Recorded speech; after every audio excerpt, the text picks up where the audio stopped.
It's Andrew Downs. I'm proud to support Three Beards Media, and I would love to work with you. If you need merchandise for your company, organization, band, softball team, whatever, I can help. From name brand apparel to promotional items, large orders or small, online stores, and more, I can help your brand stand out. AKC Marketing is local, based in Johnston, and we are an employee-owned business, so our costs are low and our turnaround times are fast. But most importantly, we give you personal service to make sure you get exactly what you're looking for. Email me at andrew@akcmarketing.com or find me on social media, and let's make some cool stuff together. Now sit back and enjoy this Three Beards Media podcast.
Welcome back to In the Side of the Storm, where we talk all things Cyclones. I'm your host, Dave Larson, live from the AKC Marketing Studio with Andrew Downs, and sponsored by Revelton Distillery out of Osceola, Iowa, and Dan Douglas with Green Beret Realty. I'm here with my Storm Team partner, Marcus Pfizer. Marcus, we're a little bit later in the evening. How are you doing? Man, I wish I was doing better. This computer is giving me the flux today. I don't know. Nothing is connecting. My headphones, nothing. But I mean, we're here. Well, through the grace of technology, we're both on. Unfortunately, Brent isn't able to join us tonight, but that's okay. We'll talk a little bit about the Houston game, and we've got a big game this weekend against Baylor coming up. It's whiteout. I've started my whiteout process and ready to go for Saturday night. Looks like we're going to have some great weather. You're wearing the Cardinal and Gold school colors, I see. Yeah, I don't have a whiteout one yet. I gotta find maybe reach out to somebody in the football program to see if I can get some more gear. Oh yeah, that's the way to do it. Hey, I have to say, I love that hat. When those came out, is that one of the old tailgate hats? Yeah, I've had this hat. The Letterman. I've had this hat since before my Hall of Fame induction. Wow. Yeah. I just keep beating it up, washing it, beating it up. That's when it gets better. Yeah. I had a similar one, and I had a dog that when she was a puppy, decided to make it her toy. And puppies they chew up the entire bill, and that was the end of that hat. Right. I like them. I have the one that says ISU on them, but I like the Letterman one a little bit better. Yeah. Well, that matches that beautiful jacket that you have too, right? Your Letterman's jacket. Yeah. Well, I don't know what that jacket is. I think it's at my mom's house. I don't need it, obviously, too much here in Vegas. I would love to see you pull that out. I never got my Letterman jacket from high school. Oh, you never did, huh? No, they, somebody happened to swipe that. It's been, what happened to that since, I left high school. But, I'm going to reach out and see if can I get a new one from high school. But I need a new one from Iowa State also, especially to come back in the wintertime. That'd be cool. Yeah. Well, and I saw some big news that came up. It looks like the basketball team is going to have a reunion in January to recognize your 25th anniversary of that special Elite Eight team. 25. You might need that Letterman's jacket. You might need that. Yeah, I'm still trying to grasp the fact that it's been 25 years. Man, time flies. But yeah, um, hopefully not. Hopefully it's not that cold there. That's one thing I don't like dealing with anymore. But if that happens to be what it be at the time, so be it. Well, but you're used to the weather, right? I mean, your I mean, blood I'm hasn't used thinned to it. out that much. I can deal with it, whatever. But if I had a choice, it's Vegas for 12 years, so that's basically it. I mean, here it is, October the 2nd, and it's 105 degrees today. Well, you know me, I love it. I love that weather. Yeah. So big game last weekend, 20-0 over Houston in Houston. Started a little bit slow with just 3-0 at halftime. I guess I think Cyclone Nation was a little bit concerned. I saw on Twitter that just due to slow getting out the gates, but boy, that third quarter, Jaden Higgins had that touchdown, his sixth straight game with a touchdown, setting a school record. And then, of course, Abu Sama's 77-yard touchdown that was a little bit of help by Jared Huffman, who seemed to pull him from the pile and just threw him forward, and off he went. Yeah, we all were texting during the game, and it was like, oh, this is ugly first half. But we were leading, so I guess at that point that really didn't matter. But we were looking for something to be a little bit more exciting, and they brought some excitement in the third quarter. Steady the ship. As they go, it wasn't a crazy blowout, even though having the shutout was good. But hopefully they didn't exert too much energy. Prepare for this game this weekend, and look to move it to be 5-0. That's extremely exciting. I saw a clip on Instagram when Brock Purdy, Goat Purdy, was warming up, and he was like, "My clones are 4-0." And I say, "Yes, sir." That's a good feeling to have, for sure. Yeah, it is. So Sama ended up that game with 101 yards rushing, obviously the big run there, 77-yarder. And Jalen Jackson had another good game. He had a long run as well, ended up with 96 yards. Boy, one of the things that Matt Campbell talked about on the coach's show is the depth that's really starting to evolve on that offensive line and the competition level that is now there. What's that say when you have that type of depth on the offensive line, or, and I think you even had that, from a basketball perspective. Share with the audience just how that elevates the game of the team and those members on the offensive line in this case, of what that will do when you've got somebody that's backing you up, that's going for your job, that is raising that level of your game. It's always a good, dynamic to have, for sure. Once you get this far into the season, I mean, you're not really planning to take anyone's job or to lose his job or anything like that. You just know we're clicking, and if this worked, this works. We had a couple guys come off the bench that could have been starters, but that wasn't their role at that time of year. And so once they came off the bench and did the things that they helped the team do, the team win. That's the biggest thing that we're focused on. So, everyone, this is, going into the fifth game of the season for us, probably early on during the practices before the season started, of course they were, fighting for positions and things like that. But now I think they're pretty solidified. You hone your skills into the position and the time that you are now, because, for a lot of people, just like, I guess you would say, like a Jamal Crawford or Manu Ginobili or Lou Williams, who could have been starters in the NBA but never wanted to start because their role was coming off the bench and doing the things that they can do to help the team. So it's kind of the same way in football. Matt Campbell now is the all-time winningest coach in Iowa State history with 57 wins, surpassing Dan McCarney. Thought it was a nice little video presentation that John Walters had shared with Coach Campbell immediately after the game, and then it was posted by either Iowa State Athletics or the football team, where it was just a bunch of players from the past saying Oh, wow. congratulations. And even Coach McCarney was on the video too. That was a nice thing to be able to tee up and have ready for Coach Campbell.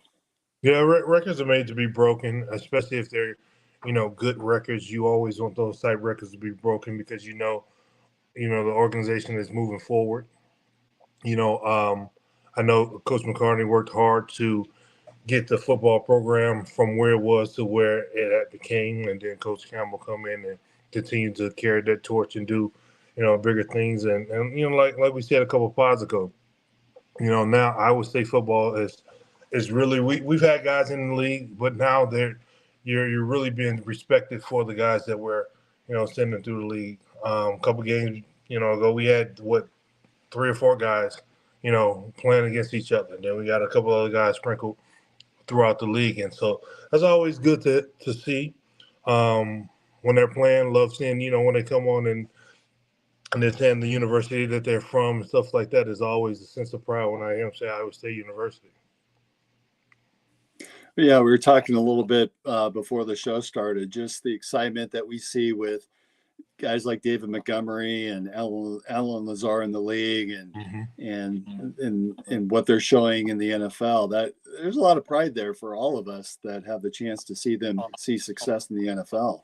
Yeah, those type of guys who maybe early on didn't get a lot of respect, so they worked harder to be in the position that they were in. Pretty much if you go to Georgia or Alabama, Texas, schools like that, you pretty much assume, well, these are type talented guys that is going to automatically go to the NFL.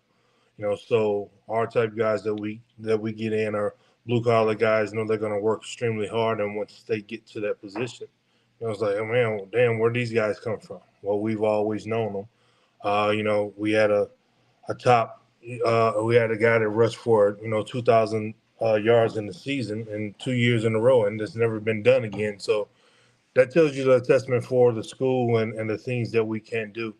And now players are starting to look at Iowa State University as, a top tier school and not just a school that you land at. The same way for me, seeing the guys that was before me, that team that won a Big 8 before me, and made me wanted to be a part of something like that. And, the rest is history. So we love to see that. We love to see them have success. We love hearing them call, Brock Purdy a system quarterback, and he just go out there and continues to win. So.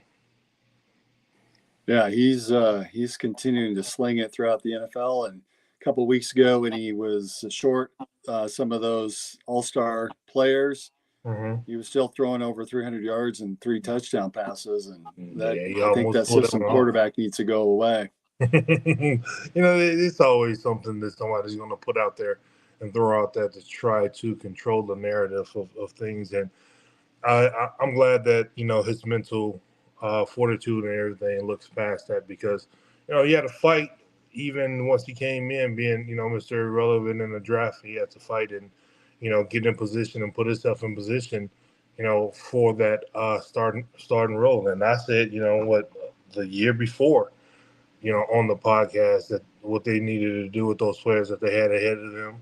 They gave them the opportunity, and now we're here.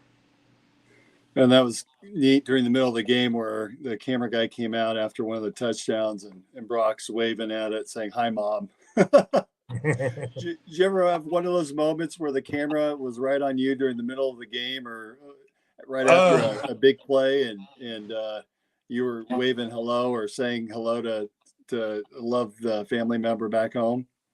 I mean, I'm sure there were times like that, but I was never like really the camera guy. Like those were the times where we were vying to compete, and so my focusness, along with Larry Eustace and his coaching staff, was to be locked in the whole entire game. I remember the year that we beat Kansas at home, and Coach Roy Williams was trying to get my attention, and now the celebration after the game was so high, I didn't even recognize it was him. And he kept on pulling. He was up under me, and he kept pulling me and trying to get my attention. And I was ignoring the person that it was. I didn't even know it was him, because during the game, I'd be so locked in. And then once we got that victory, now it's the time to, let go all of the focusness and have some fun. So during the game, I mean, sound like dunking on Chris Mim. The camera was there. We're getting back on defense because if you got into that camera, and like I said before, we had to break down, plus minus system, with Coach Stacy. If I got in that camera, man, it would have been a -45, and we've been running the next day. And Stevie and them would have been so pissed at me, so that wasn't happening. Well, yeah, maybe basketball is not as conducive to having that opportunity to do that because you're right. You're going to get your ass chewed. Oh, my God. You're not getting back. So this was the first shutout since November of 2020, and that was a 45-0 win against K-State. It was also the first conference road shutout since October 1971, well before I was born. Again against Kansas State, 24-0. So some impressive things that are going on with this football team. We're now 4-0 for the first time since 2000, which we all know that was a special year leading to the Inside Bowl, and that was a special year for the basketball team as well. Ranked number 16 in the nation, number 14 if you're looking at athletic, which I can appreciate a little bit of a higher ranking there. My question for you, Marcus, since we're seeing some of this success and off to a good start, obviously that huge kick against Iowa has really made us all feel pretty good. Can we enjoy this season, or is this something that we can't really enjoy until after the season is over? Well, I'm enjoying it. I think the rankings are, at any rate, is spot on. I think we're in the middle of the pack of being better than what they're saying, but allow us to be where we're at while we're still, climbing and surprising people. If you take the rankings up too high really, really fast, and then now the football team and the guys are feeling the way, then you'll come out, not ready to go and mess around and lose a game. So I like where we're sitting. Before the last game, I think the rankings had gone up like 2 spots, and I hadn't even noticed it. In my mind, I'm still thinking we're sitting at 20, and Iowa's somewhere behind us. So that's the only thing that I was focused on. But like I said, the guys are playing sound football. And sometimes it's not pretty, then it's just not pretty. But as long as we get the victory is what I'm, concerned on. And just seeing how it unfolds, seeing how the victory is won. It's not no lucky, schemes or anything like that. It's hard-nosed, grind out, smash mouth football, and, you can appreciate that. So as we get farther into the Big 12, teams are going to get tougher. I think that's a testament to what we can do. Do you allow yourself to look ahead and say, well, we've got our next 3 games. We've got I think I wrote this down. We've got Baylor, obviously, this weekend, West Virginia at West Virginia. Interestingly enough, both of these games are going to be on Fox, both evening games. So this will be our 3rd straight night game. And then we're back at home against UCF before a break. I mean, there's a scenario where we're 7-0 going into that bye week. Do you allow yourself to look that far ahead? I never do, to be honest, even as the basketball player and having more games, they used to laugh at me and we be in practice, hard practice, no amount of practice, whatever. It could be a Wednesday night and we play. Stevie or Mike was like, man, who we play Friday? And they look at me like, man, how in the hell don't you know who we play? I'm like, I literally, I come to work, do what I got to do. Once we get into the practices, now we're doing scout team stuff. Now we're focusing on that team. Now I, think about who we play. But literally, even in the NBA, I really didn't know who the next opponent is going to be. You just named out the names of the teams that we're playing the next 3 weeks. I'll be honest, I didn't even know it was Baylor. I just, get to the point of, okay, who's next on up on the clock for us to go up against, and then we put our best team forward and move forward. Well, what I like is that we are 4-0, and previously this month is considered Brocktober, but last year we changed it to Rocktober for Rocco Beck. And it seems like this is the month where generally we see a lot more success of any of the months of the Matt Campbell era, which gives all of us some excitement of what how the month could finish with these 3 upcoming games. Yeah. You know, I think we've been texting back and forth and seen some of the, I hate to even say it, but right, there's been some talk about us being the automatic seed to represent the Big 12 in the college football playoff, which it's crazy to think about, but it's right there in front of us too. Yeah, I was driving and you know, alert came down. I think it was on Fox, whatever the little jingle was, and so like the banner will stay down, and you know, and so I had it on the magnet, and so I pressed it, you know, because I kind of wanted to see what it was talking about, and it was a red light coming ahead. So if you press it, like the banner opened up and would stay on there. And so like it was just on there, and I didn't pay attention to what it was. And then when I got to the light, I looked over, you know, and I kept, you know, peeking, and I'm looking in the left corner. That looks like that Cardinal and gold. Then I screenshot it, and that's when I sent in the text. I was like, you know, that's I knew that was going to get us talking, but at the same time, he's like, you don't want to jinx it or anything like that. But man, it's really really exciting, you know, to even think about being in that position. But I mean, why not us? Why not us? That's a great way to think about it. That's a great way to think about it. All right, so I want to bring it up, and this is, I've been working all day, and I haven't really had a chance to look at much social media, but there was something that popped up just today that I want to come back on the other side of this commercial break to get your insight on, and then we can talk a little bit more. I think you've got some interesting stories about former NBA player Dikembe Mutombo that I think our audience would enjoy hearing. So let's hear a word from our sponsors. Making great tasting bourbon requires the perfect combination of ingredients, conditions, and time. The longer it rests, the better it tastes. Revelton Distillery's new single barrel bourbon is made from 80% corn, sourced 100% from Iowa farmers.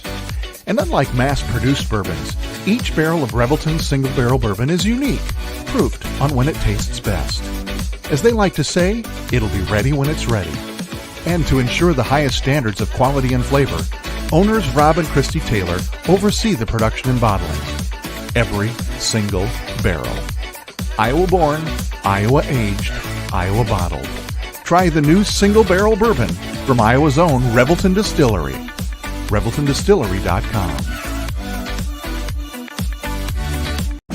In 2023, a crack Green Beret named Dan Douglas retired his military command and promptly escaped to a full-time career in real estate. Today, this man is wanted by home buyers and sellers who want to survive the process without spending a fortune.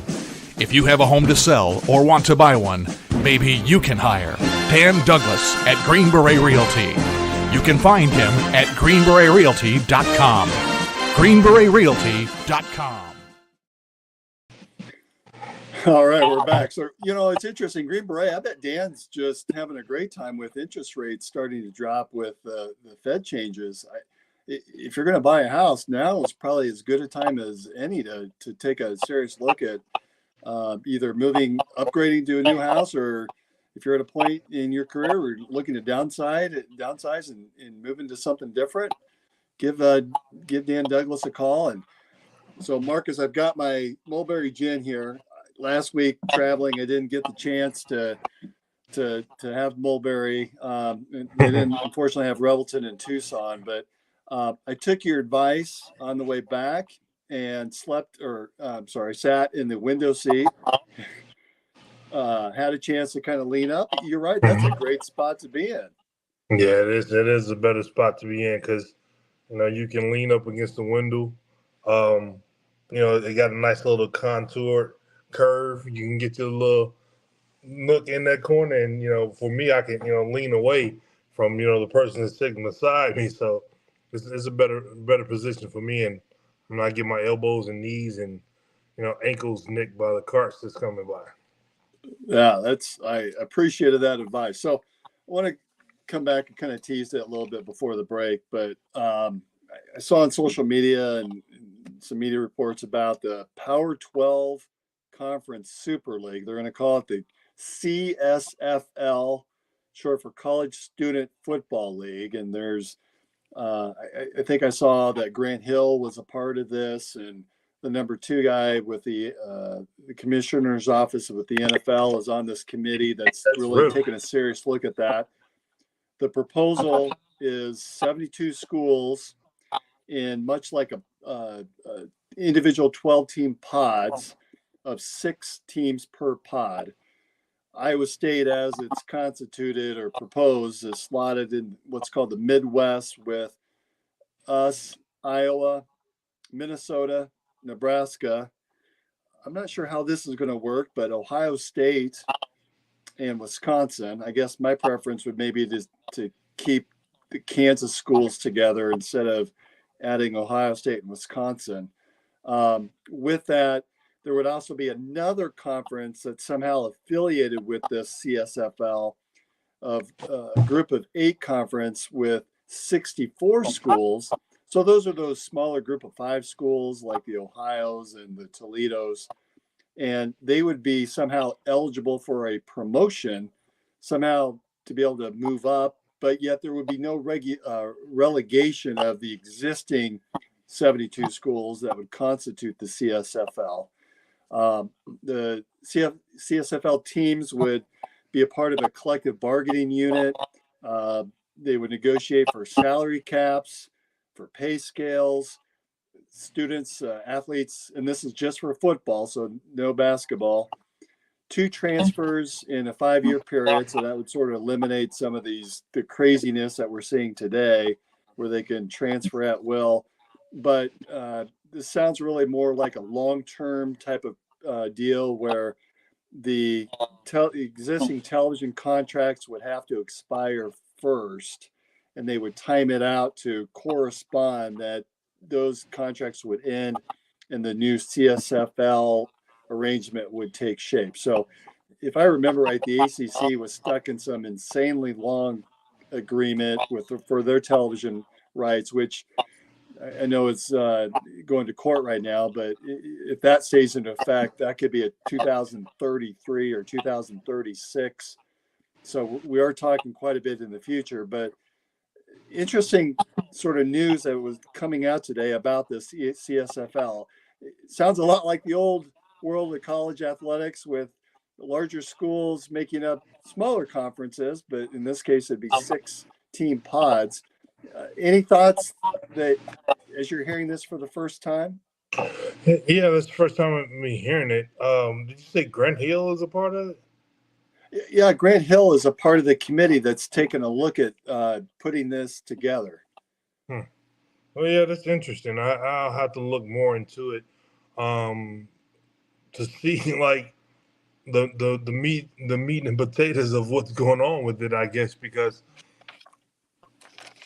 I don't know. I mean, you said there's 5 years. Like, is it an alternative to the NFL or an alternative to college, or what is it? Well, with college students being paid, it certainly sounds like an alternative, but it still would be just for college students. You'd have 5 years to compete. 5 years, 4 seasons, and wow. It's just a different look of today's college athletics. I think with all the NIL changes that have taken shape and some of the payments that's going to be going on to college students starting next year, that this is maybe the next iteration of what college athletics, at least from a football perspective, is going to look like. Yeah, and it sounds like if that goes according to plan, it is going to be implemented across as much as it can across the other sports. So, like I said, like you said, it's my first time hearing about it. I'm definitely going, once we're done, look into it a little bit more and try to get some more information on it and see if I can watch some videos if there's something out there. It's intriguing to see what's coming about. At this point, there has to be some kind of regulation that's going on with the whole NIL thing, just and that program that's before us now.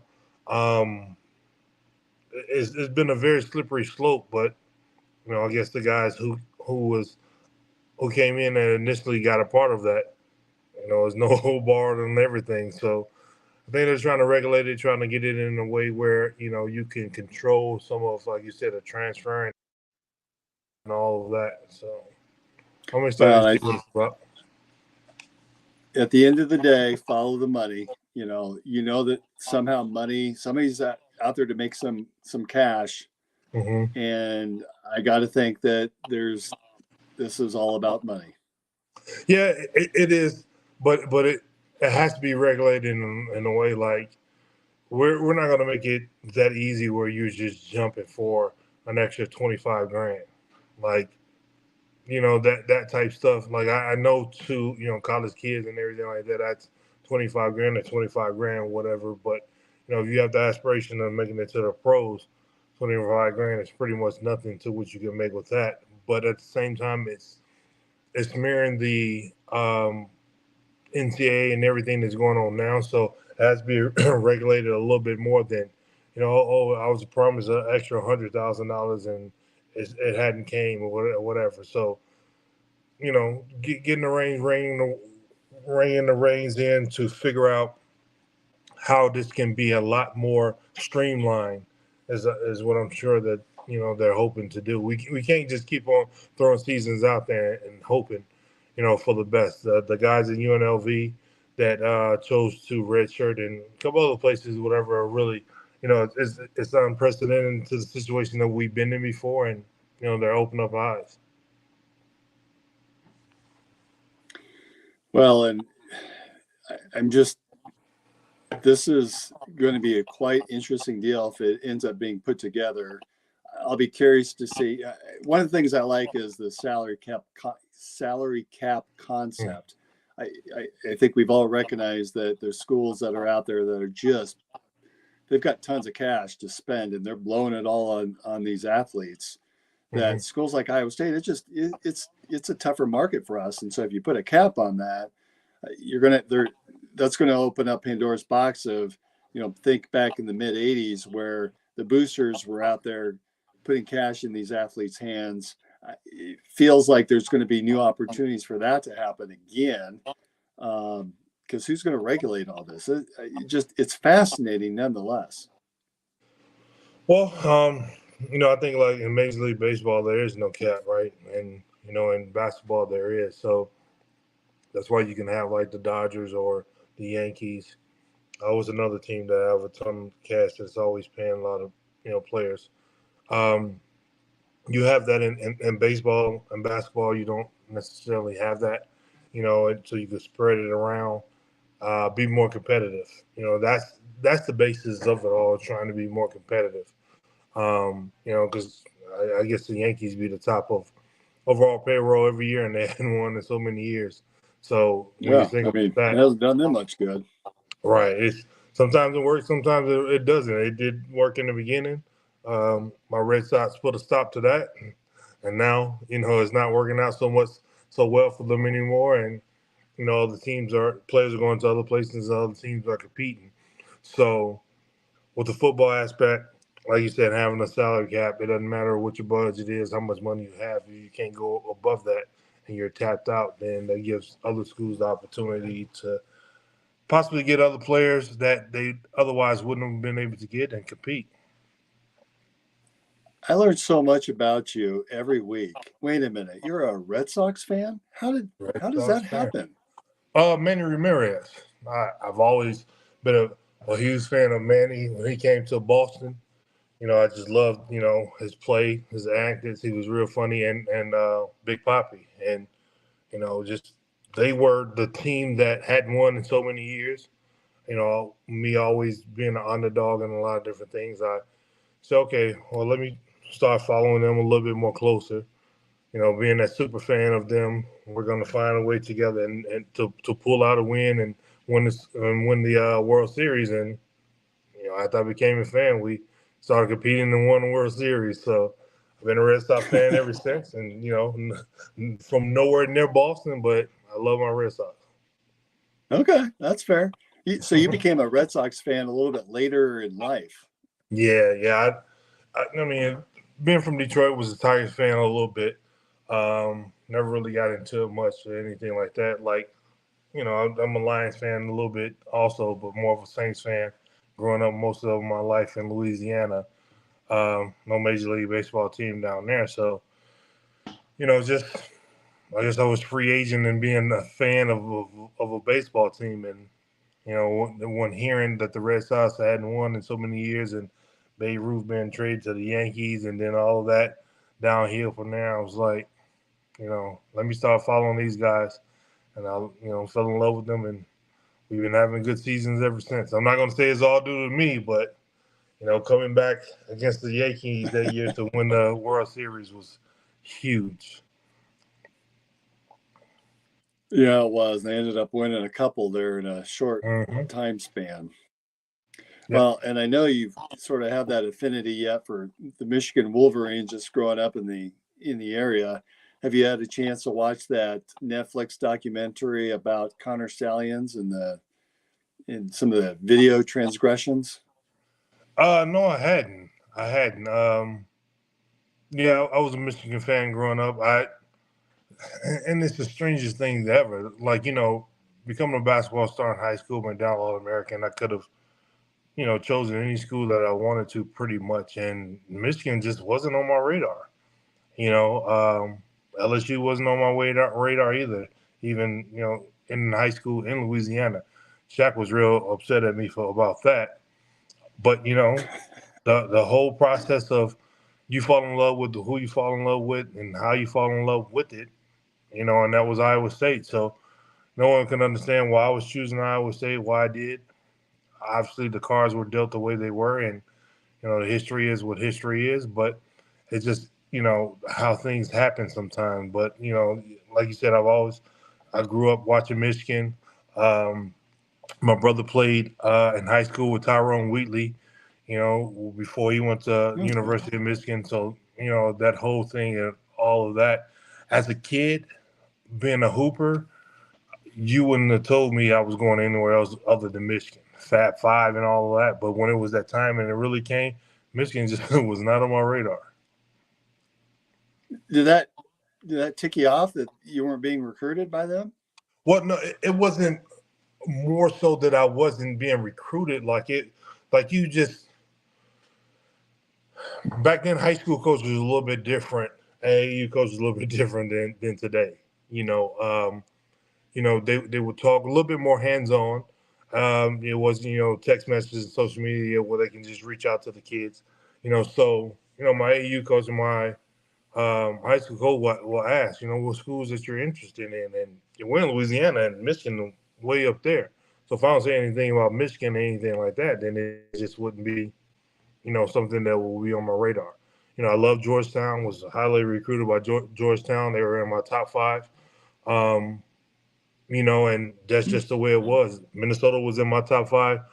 Terrence Shannon is from Louisiana, played on the same AU team ahead of me. So he played at Minnesota. So that, put Minnesota on my radar.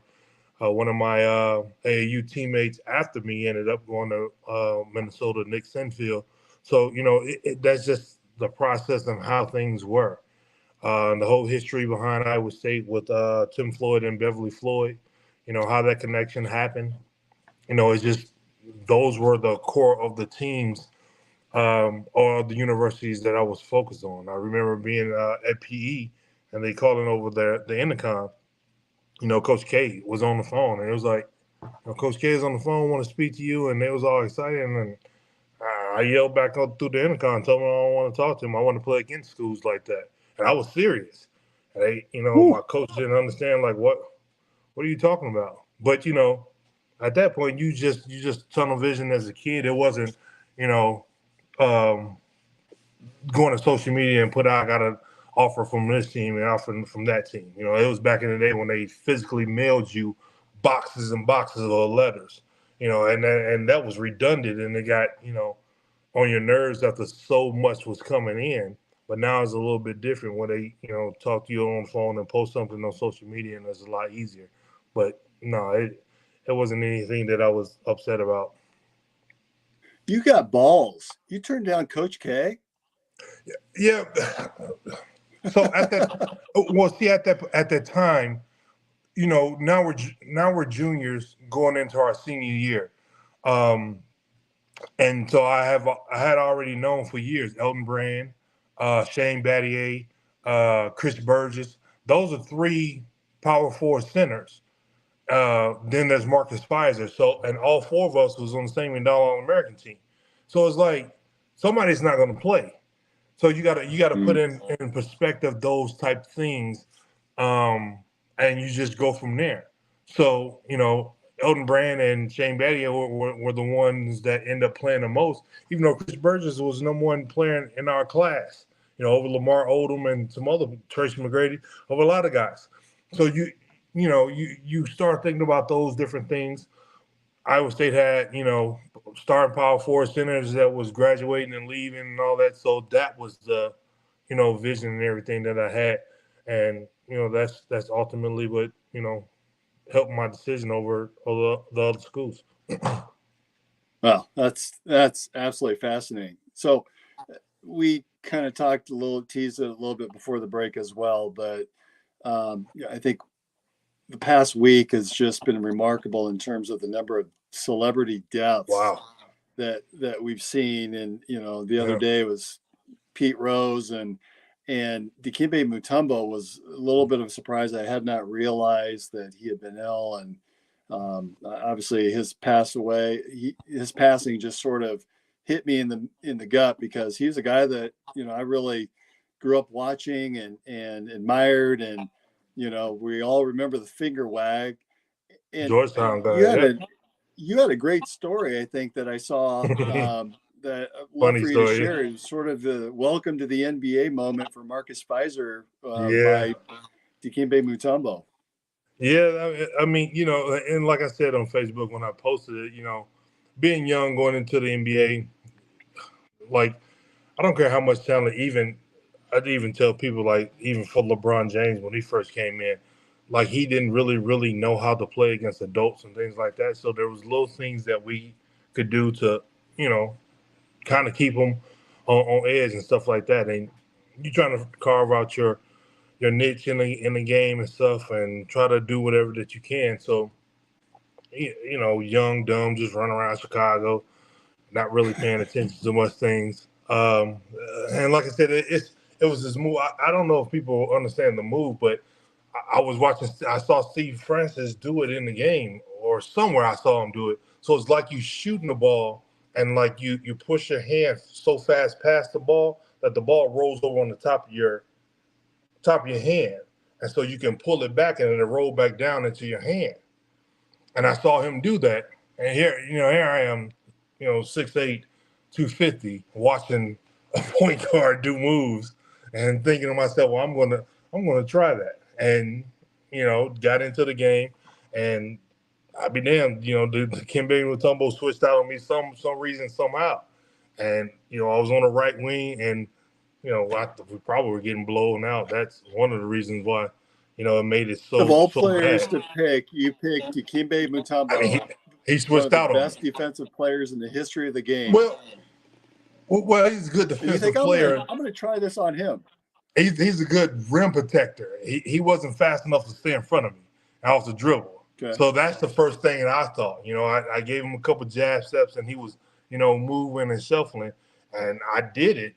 And like he turned and looked for the ball, and so as soon as he turned around, I was off the dribble, off the right wing, going into the lane to lean in for a dunk. And I promise you, he came out of nowhere, and he stuck his hand, and so you can see him coming, and there's no way he's going to catch me. So I know now I'm about to dunk on him, or it's going to be a foul or whatever. And he stuck his hand through the rim, and the ball went down. If the ball go in and pop out, they supposed to count it. And he stuck his hand through the rim and knocked it back out, and it came back out. And they, I'm looking for the goaltend, and they weren't doing anything. I'm fussing at the ref. He turned and wagged at the crowd, and then he started lumbering back down the field, and we got a foul, and one or whatever. And so once you get a foul and it stops play, that horn sound.